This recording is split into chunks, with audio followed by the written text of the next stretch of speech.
knew that I had a lot to learn. You have a lot to learn too. Because they fight in combat. They train to do their jobs. What do? The wives that I talk to, they say that, they have to worry while they're deployed. They have to do everything around the house. They have to be mom and dad. They have to take care of the kids, the school, the homework. A lot of them have to work too. But as far as being ready when they come home, do you prepare? Do you know what to do if you start seeing signs? If you marry a veteran, if you fall in love with a veteran, if you have a son or a daughter in the military, do you train? Do you wonder what you can do or what you need to know?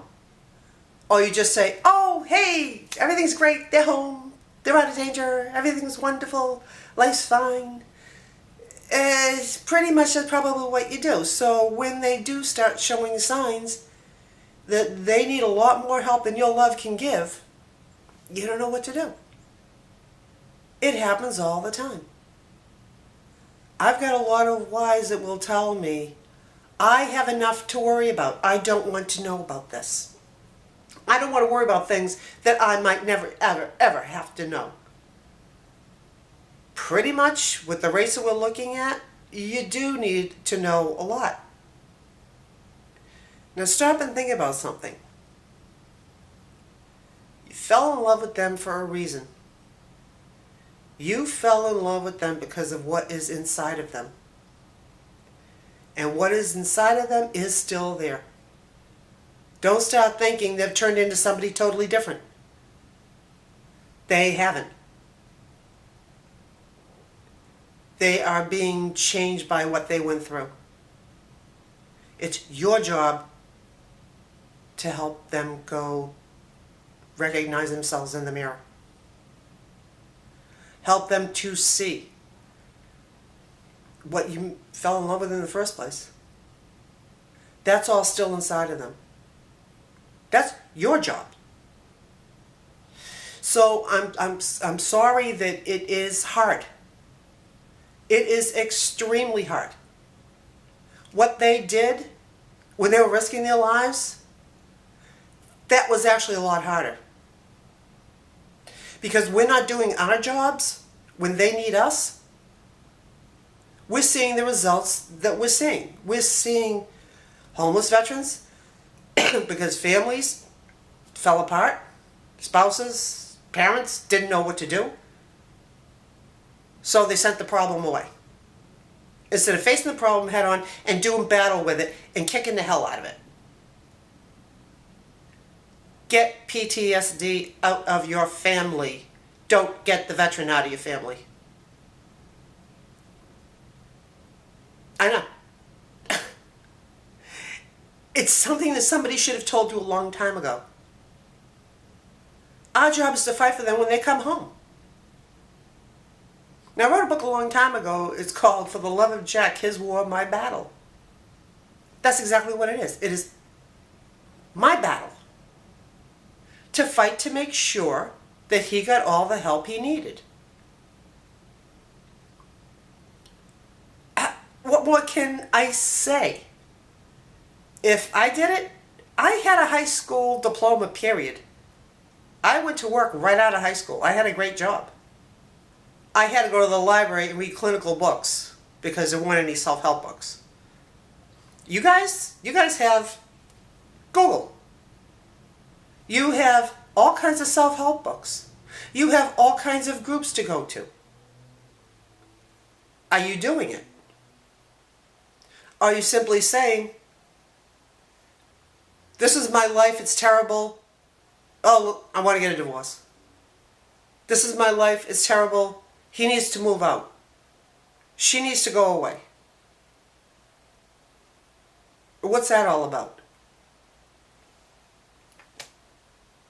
Stop and think about it.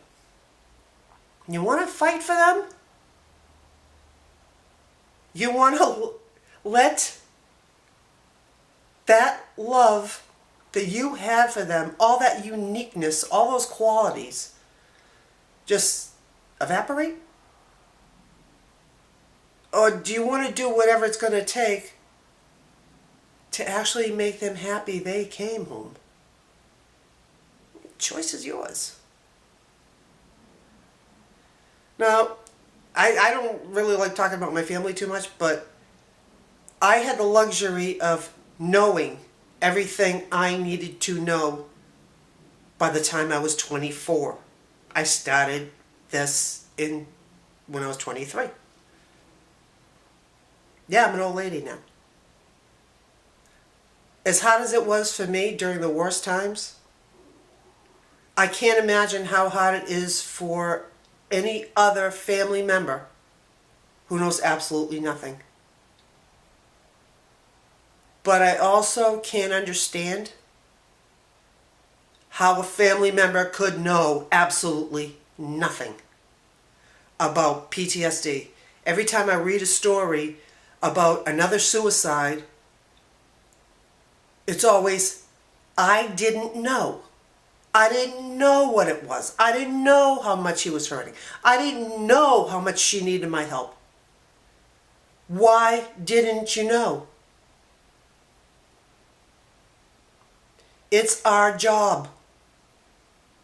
If you happen to be one of those family members that it is too late, you still need to know what this is. You still need to know for your own sake, so you can just come to terms with it and forgive yourself, because, frankly, nobody told you. You need to wonder why no one told you. Why didn't the press tell you? How many times are they going to do a report on suicides and not mention what kind of help is out there? How many times are you going to read about, hey, they're ragging all over the VA, but they're not telling you what the VA is doing that is good? They're not telling you, because of veterans coming back from Vietnam, we have all the mental health help in the civilian world. Trauma, crisis intervention, crisis teams coming out after all kinds of disasters and mass murders and mass shootings and all this other kind of stuff that is going on. Everything that came afterwards came because of what they did, causing the VA and the Congress to fund all the research into what they brought home from war. That all translated into what we live with. Police departments, fire departments. They're now getting the help that they need because their suicide rates are high. It's being recognized in more and more states under workman's comp and treated. They're not just kicked out the door anymore. If your state's not doing it, start writing some letters. In the meantime, do your job. Arm yourself to fight the battle for their lives. Combat shouldn't be less dangerous than coming home to you. Should it? It's all up to you. Don't they deserve it?